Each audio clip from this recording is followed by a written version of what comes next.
Hello everyone, তো সবাই কেমন আছেন? সবাই আশা করি ভালোই আছেন। তো আজকে আমি আপনাদের সামনে নিয়ে এসেছি ভেজ ডাল, মুসুর দিয়ে ভেজ ডাল। এই রেসিপিটা আপনারা ট্রাই করে দেখবেন, অবশ্যই আপনাদেরও ভালো লাগবে। তো ভেজ ডালের জন্য আমি নিয়ে নিয়েছি বাড়িতে থাকা যা আছে যেসব সবজিগুলো ছিল সেসব সবজি, যেমন কুমড়ো দিয়েছি, আলু আর পটল আর পেঁপে, এই কটা সবজি ছিল তাই আমি এগুলোই দিয়েছি। আপনারা চাইলে আরও সবজি অ্যাড করতে পারেন। আমি এটা এখন গ্রীষ্মকাল যেহেতু এখন এসবই পাওয়া যায়, শীতের সময় এই ডালটা আরও ভালো হয়। তো যাই হোক, এখনই আমার ডালটা প্রয়োজন তাই আমি এখন এটা বানালাম, আর আপনাদের সাথেও একটু শেয়ার করলাম। তো প্রথমে আমি কড়াই তেল দিয়ে দিয়েছি, তেল দেওয়ার পরে আমি সবজিগুলো দিয়ে দিয়েছি। সবজিগুলো দেওয়ার পরে একটু নাড়াচাড়া করার পর সবজির গন্ধ দেখেছি যখন মরে গেছে একটু একটু, তখন আমি দিয়ে দিয়েছি ধুয়ে রাখা মুসুর ডাল। এবার মুসুর ডালটা একটু নাড়াচাড়া করে নিলাম সবজিগুলোর সাথেই। আর এদিকে প্রেসার কুকারে আমি জল দিয়ে দেবো, পরিমাণ মতো জল দিয়ে দেবো। আর পরিমাণ মতো জল দিয়ে দেওয়ার পরে এর মধ্যে দিয়ে দিলাম আমার কড়াইয়ে ফ্রাই করে রাখা সবজি আর মুসুর ডাল পুরোটাই দিয়ে দেবো এর মধ্যে। আর এর মধ্যে দিয়ে দেওয়ার পরে দুটো সিটি দিলে যথেষ্ট। আপনারা আপনাদের মতো করে দেবেন, যেমনভাবে খাবেন। আমাদের এই প্রেসারে দুটো সিটি দিলে এনাফ, তো আমি দুটো সিটি দিয়ে দেবো। এবার আমি বসিয়ে দিলাম। আর এদিকে আমি প্রেসারটা হয়ে যাওয়ার পরে ওই কড়াইয়েই আবার দিয়ে দিলাম তেল। আপনারা কিন্তু কড়াই অবশ্যই ধুয়ে নেবেন। দেখুন আমি কড়াই না ধোয়ার কারণে আমার কড়াইয়ের কী অবস্থা। যাই হোক, আমার সবজিগুলো ভাজার পরে অবশ্যই কড়াই ধুয়ে নেবেন। এরপরে দিয়ে দিলাম তেল। কড়াই তাতার পর আমি দিয়ে দিলাম তেলের মধ্যে দিয়ে দিলাম জিরে ফোড়ন আর একটা তেজপাতা, গোটা তেজপাতা ভালোভাবে ধুয়ে তারপর তেজপাতাটাকে কেটে দিয়ে দিয়েছি। আর এরপর দিয়ে দিয়েছি একটা এলাচ আর দারচিনি। এলাচের আমি খোসাটা ছাড়িয়ে ফেলে দিয়েছি আর দানাগুলো দিয়েছি। এবার একটু এটা ফ্রাই হয়ে যাওয়ার পরে আমি দিয়ে দেবো পেঁয়াজ।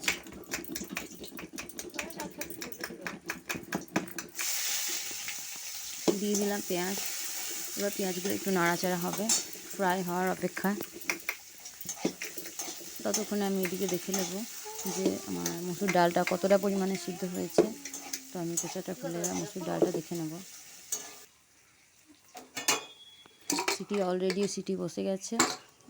ডালও দেখেই বুঝতে পারা যাচ্ছে যেহেতু যে ডালটা ভালোভাবে সিদ্ধ হয়েছে। দেখুন ডালটা কিন্তু খুব ভালো সিদ্ধ হয়েছে, সবজি ডাল সব ভালোভাবে সিদ্ধ হয়েছে। এটা যেহেতু ডাল তাই একটু ভালোভাবে সিদ্ধ না হলেও ভালো লাগে না। পেঁয়াজগুলো ফ্রাই হচ্ছে। পেঁয়াজগুলো ফ্রাই হয়ে যাওয়ার পরে আমি গোটা রসুন আর আদা আমি রেডি করে রেখে দিচ্ছি। আমি কিন্তু এর মধ্যে শিলনোড়া ব্যবহার করব না, আমি গ্রেটারে করে এটা একটু মিহি করে নেব। আপনারা চাইলে শিলনোড়া ব্যবহার করতেই পারেন। আমি যেহেতু শর্টে করেছি আর খুবই সিম্পলভাবে এই ডালটা করেছি। যে এই ডালটা হতে পারে সিম্পল, কিন্তু খেতে কিন্তু সুস্বাদু, খুবই টেস্টি। আপনারা আমার মতো পদ্ধতি ট্রাই করে দেখতে পারেন, মানে শিলনোড়া না ব্যবহার করে এইরকমভাবে সিম্পল পদ্ধতিতে আপনারা ট্রাই করে দেখবেন আপনাদেরও খুবই ভালো লাগবে। আমার মেয়ে তো এই ডাল আর ভাত পেলে আর কিছু চায় না, ওর আর কোনো সবজি লাগে না। দেখুন আমি দিয়ে দিলাম আদা রসুন গ্রেটারে করে দিয়ে দিলাম মিহি করে। এবার এটা দিয়ে দেওয়ার পরে আমি এর মধ্যে দিয়ে দেবো পরিমাণ মতো লবণ দিয়ে দিলাম, আর পরিমাণ মতো হলুদ।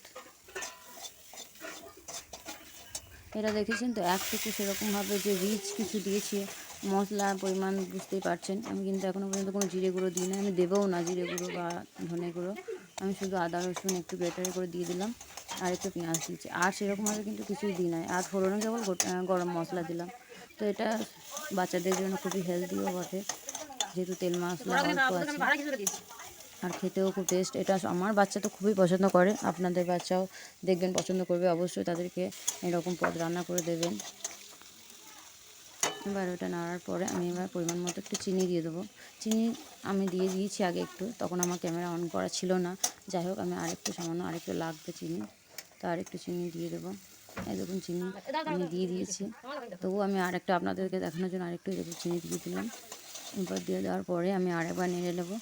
আর রসুন আদা সবের গন্ধ মরে গেছে। এবার আমার মশলা রেডি। এবার আমার সিদ্ধ করে রাখা ডালটা আমি দিয়ে দিচ্ছি। এবার ডালটা দেওয়ার পরে একটু জল দিয়ে দিলাম। জল দেওয়ার পরে আমি নাড়াচাড়া করে নিলাম। আপনারা আপনাদের মতো করে দেবেন। অনেকে তরকারিটা মানে থপথপে টাইপের খায়, অনেকে মানে জল একদম শুকনো শুকনোভাবে ডাল খায়। আপনারা সেরকমভাবে করতে পারেন। আমরা একটুখানি জল দিই, তাই আমি জল দিয়ে দিয়েছি আমাদের মতো করে। তো আমাদের রেডি ডাল, ভেজ ডাল।